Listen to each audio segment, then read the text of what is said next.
সেটা হলো যে আমাদের যে 15 জন চাকরিরত আছেন এর ভিতরে 10 জনই রেসপন্স করেছেন, শুধু একজন তাকে আমরা বলা হয়েছিল, তাকে মেসেজ দেওয়া হয়েছিল is to stay in Dhaka cantonment, কিন্তু উনি 9 তারিখের শেষ অবধি পর্যন্ত উনি জয়েন করেননি।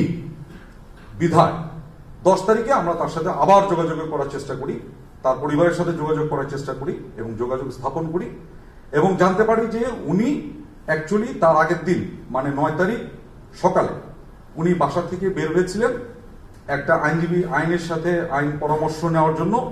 উনি আইনজীবীর সাথে দেখা করতে বাসা থেকে এই বলে বের হয়েছিলেন, কিন্তু অদ্যাবধি উনি বাসায় আর ফেরত আসেননি এবং আর তার সাথে মোবাইলেও যোগাযোগ করতে পারছেন না। এটা হচ্ছে, আমি নামই বলে দিই, আপনারা জানেন মেজর জেনারেল কবির, ওনার ওয়াইফেও যোগাযোগ করার চেষ্টা করেছেন, এখন পর্যন্ত তার সাথে আর কোনো যোগাযোগ হচ্ছে না। সেটা হচ্ছে যে যখন এরকম কেউ হঠাৎ করে মিসিং হয়ে যায় তখন তাকে আমরা একটা ডিক্লারেশন দিই, আমরা বলি AWOL, মানে অ্যাবসেন্ট উইদাউট লিভ।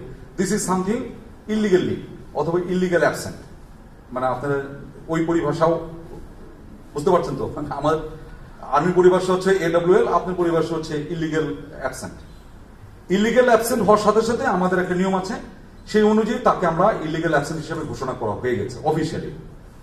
এবং তার এটা ইলিগাল অ্যাবসেন্ট ঘোষণা করার পরে যে প্রসেস যেগুলো আছে, আমাদের কিছু প্রসেস আছে, কোথায় কোথায় ওয়ারেন্ট ইস্যু করতে হবে সেগুলো আমাদের একটা অ্যাপেন্ডিক্স আছে, ওই অনুযায়ী এটা আমাদের সরকারিভাবে আমাদের যে দপ্তর এটার সাথে জড়িত তারাও এটা ইস্যু করেছে। এটা ঘটনা হলো 10 তারিখ।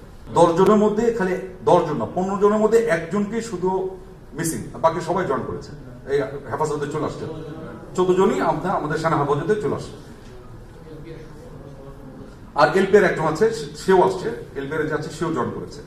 তো 15 জনকে 15 হচ্ছে অ্যাক্টিভ সার্ভিস, একজন হচ্ছে এলপিআর, এর ভিতরে একজন মিসিং, বাকি সবাই জয়েন করেছে।